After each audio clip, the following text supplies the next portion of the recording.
Hello दोस्तों, BPSC TRE for computer science में आज फिर एक नए टॉपिक देखेंगे। जो यहाँ पर मैंने टॉपिक लिख रखे हैं, ये सारे टॉपिक्स मैं धीरे धीरे करवाऊँगा और जल्दी ही करवाऊँगा।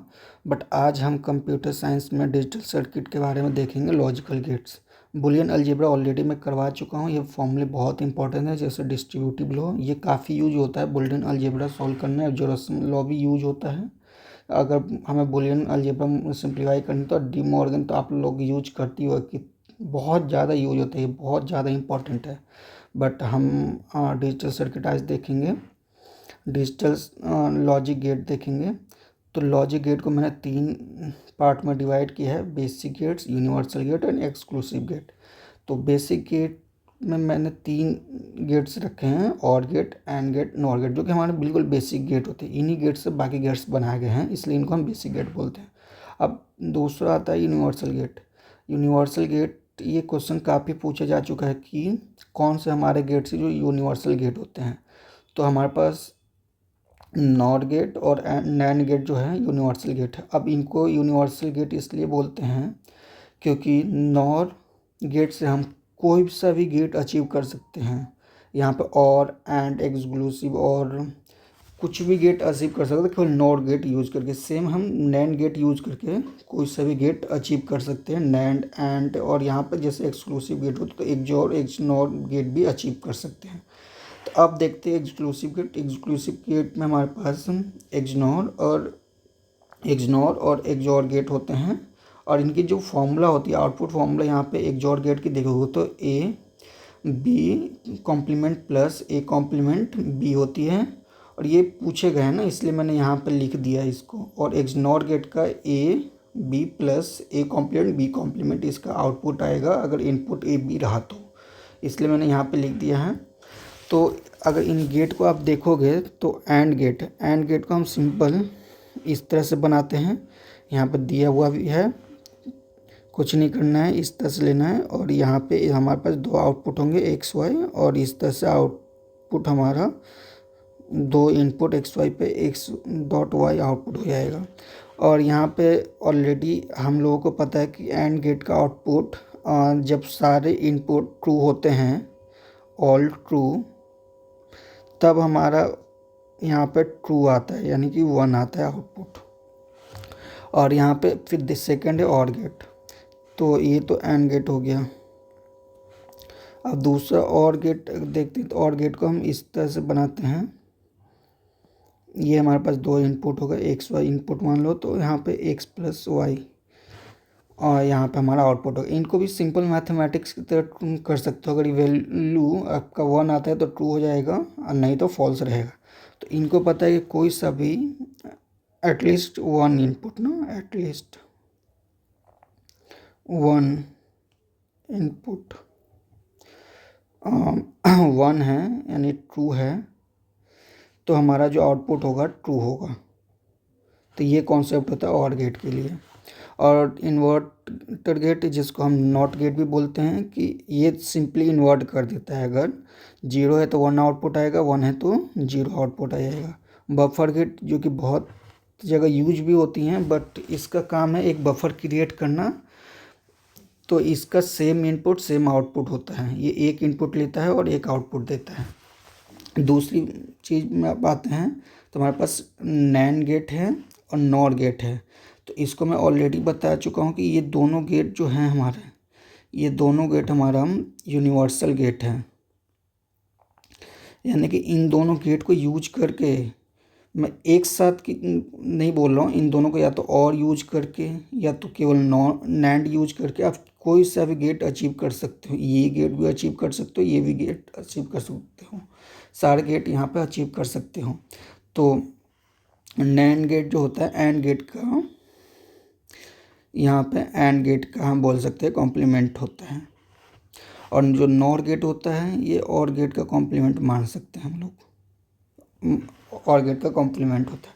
और एक नॉर जो गेट होता है ये इम्पॉर्टेंट है, ये इम्पॉर्टेंट है। ये इसलिए इम्पॉर्टेंट है कि इसका कभी कभी ना आउटपुट पूछ दिया जाता है। हम लोगों को फॉर्मूला पता है एक्स, और यहाँ पे एक्सॉर यहाँ पे y हमारे पास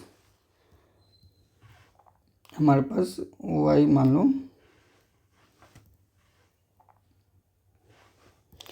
तो हमारे पास y ये दो इनपुट हैं, तो इसका आउटपुट जो होता है ऑड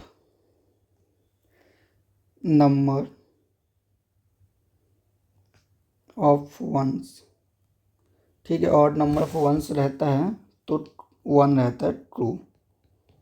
यहाँ पे देखोगे तो अब यहाँ पे टेबल भी मैंने कर रखा है, टेबल में देखोगे तो यहाँ पे E1 हो गया 1, तो 1 नहीं है तो E1 मान के चलते, तो आउटपुट यहाँ पे 0 हो गया। यहाँ पे देखोगे तो E1 है तो यहाँ पे आउटपुट 0 होगा, यहाँ पे ऑड है तो यहाँ पे 1 हो गया आउटपुट। और इसका जो सिंप्लीफाई करोगे, जब आप के मैप भी यूज करोगे तो जो फॉर्मूला बन के आता है यहाँ पर ना, ये थोड़ा इम्पोर्टेंट होता है कि जो हम, क्योंकि XOR गेट हम डायरेक्ट नहीं बना सकते, हमें बेसिक गेट यूज करना पड़ता है। तो बेसिक गेट का जो फॉर्मूला बन के आता है ना, A B complement plus A complement B, ये फॉर्मूला बन के आता है, जो कि मैं ऑलरेडी लिखवा चुका हूँ। तो ये थोड़ा याद रखना कि ये और XOR गेट में का ये यूज होता है, हम इससे भी डिनोट करते हैं, और ये भी हमारा जो बन के आया तो ये भी XOR गेट है। अब जो सेकेंड चीज़ हमारे पास है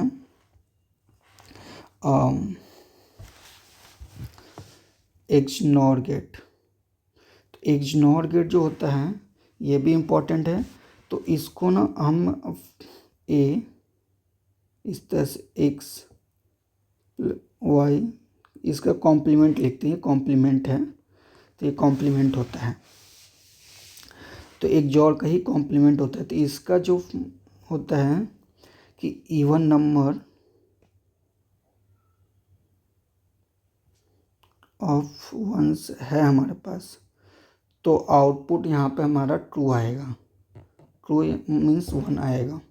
और इसका जो बेसिक गेट्स फॉर्मूला जो होता है, जो बेसिक गेट्स फॉर्मूला जो होता है हमारे पास, वो आता है A B plus A complement B complement. यानी कि अगर गेट बनाने को बोलता है इसका, तो इसका हम गेट इजीली बना सकते हैं। कैसे बनाएंगे इसका गेट? तो A और B, A B हम किससे अचीव कर सकते हैं? तो हम यहाँ पे एक एंड गेट लगेगा,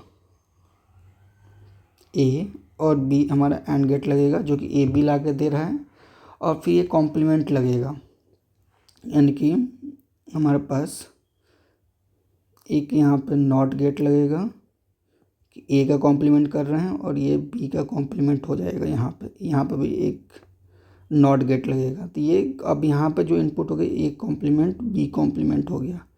अब इन दोनों को ये एक XOR गेट है इस तरह से, तो यहाँ पे A B A plus XOR B, तो ये इस तरह से हम कर सकते हैं। हम डायरेक्ट इसको तो नहीं कर सकते ना, इसलिए हमें ये फॉर्मूला भी याद रखना चाहिए, बहुत इंपॉर्टेंट होता है। तो ये इस तरह से एक NOR गेट हमारा बन के आता है, इस तरह से बनेगा। इसलिए हम बेसिक फॉर्मूला याद रखते हैं सारी चीज़ों का। मैं धीरे धीरे जितने भी टॉपिक्स यहाँ पर मेंशन कर रखे हैं मैंने, यहाँ पर जितने भी टॉपिक मैंने मेंशन कर रखे हैं, तो ये सारे टॉपिक मैं धीरे धीरे करवाऊँगा, चाहे ऑपरेटिंग सिस्टम हो, कंप्यूटर आर्किटेक्चर हो। कंप्यूटर आर्किटेक्चर में मैं सारी चीज़ें करवाऊँगा, असेंबलर्स क्या होते हैं, मेमोरी यूनिट्स करवाऊँगा, कॉम्बिनेशनल सर्किट करवाऊँगा, सीक्वेंशियल सर्किट करवाऊँगा। तो सारे यहाँ पे चीज़ें मैं करवाऊँगा, जैसे सीक्वेंशियल सर्किट और यहाँ पे अर्थमेटिक, जैसे कॉम्बिनेशनल सर्किट में इसको मैं अगर देखोगे तो यहाँ पे adder, half adder, full adder, binary adder, ये सारी चीज़ें पढ़ाऊँगा। इसको मैं डिजिटल सर्किट में न रख के इसको मैंने कंप्यूटर सिस्टम आर्किटेक्चर में रखा हूँ, क्योंकि मैं यहाँ पर सारे चीज़ें एक जगह रहने से ना, जैसे कॉम्बिनेशनल सर्किट का पार्ट है, तो इसलिए कॉम्बिनेशनल सर्किट के पार्ट्स में रखा है इसको। तो ये सारी चीज़ें मैं करवाऊँगा यहाँ पे इस तरह से, ये सारे टॉपिक कराऊंगा धीरे धीरे। पाइथन भी कराऊंगा, वेब डेवलपमेंट का भी अभी मैं प्रिपेयर कर रहा हूँ, तो यहाँ पर वो भी लेकर आ जाऊँगा। ये फुल फॉर्म्स जो हैं ये भी इम्पोर्टेंट हैं, तो इनको भी करवाऊँगा। जैसे NFC जो मोबाइल में यूज़ करते हो, नियर फील्ड कम्युनिकेशन यूज होता है, तो ये सारी चीज़ें धीरे धीरे मैं करवाऊँगा आपको, और ये जल्द ही आपको ये सारी चीज़ यूट्यूब पर अवेलेबल हो जाएंगी।